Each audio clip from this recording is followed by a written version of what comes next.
আইনের শাসন এটা বুঝতে গেলে প্রথমে তোমাদের জানতে হবে আইন কাকে বলে। আইন কাকে বলে জিজ্ঞেস করলেই তোমরা বলবে কোনো নিয়ম, কিন্তু নিয়ম আর আইনের মধ্যে একটা তফাৎ আছে। নিয়ম বা রীতি আর আইন হচ্ছে আলাদা।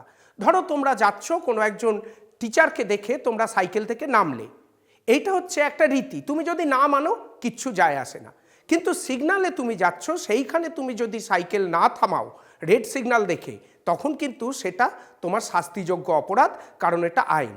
আইন হলো সেই বিষয়গুলো যেগুলো আদালতের দ্বারা বিধিবদ্ধযোগ্য বা যেগুলো আইনসভা দ্বারা নির্ধারিত, সেই রকম নিয়মগুলোকে বলা হয় আইন। তো ভারতবর্ষে আগে কিন্তু এরকম আইনের শাসন ছিল না। ভারতবর্ষে মুঘল আমলে কীরকম আইন বা কীরকম বিচার ব্যবস্থা ছিল না, রাজারা তাদের খেয়াল খুশি মতো শাসন করতেন। কখনো কাউকে ইচ্ছা হলো 10 ঘা বেত মারলেন, কাউকে ইচ্ছা হলো তার মুন্ডু কেটে নিলেন, অথবা কিছু সমাজের বিধানদাতা ছিলেন, তারা নানা রকম বিধান দিতেন, তারা যে কোনো ক্ষেত্রে যেরকমভাবে ইচ্ছা মতো করতেন। যখন ব্রিটিশ শাসন শুরু হলো, লর্ড কর্নওয়ালিস এসে দেখতে পেলেন যে একটা দেশ চালাতে গেলে, একটা শাসন ব্যবস্থা চালাতে গেলে এরকম খেয়াল খুশি মতো আইন দিয়ে হয় না। তখন তিনি কি করলেন, আইনের শাসন চালু করলেন।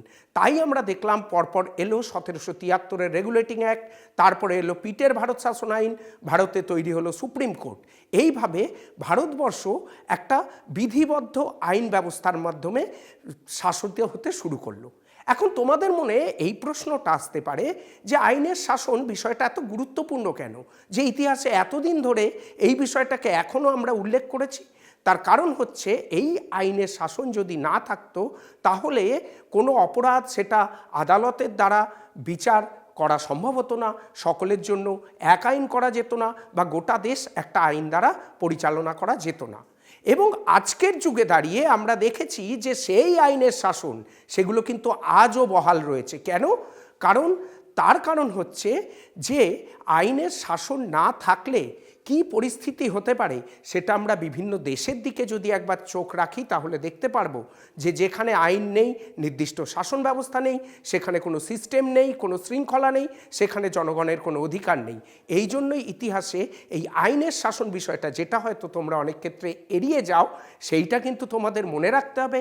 আইন জানতে হবে, আইন মানতে হবে, তবেই আমরা সুনাগরিক হতে পারবো। এই কথাটা কিন্তু অবশ্যই তোমরা মনে রাখবে।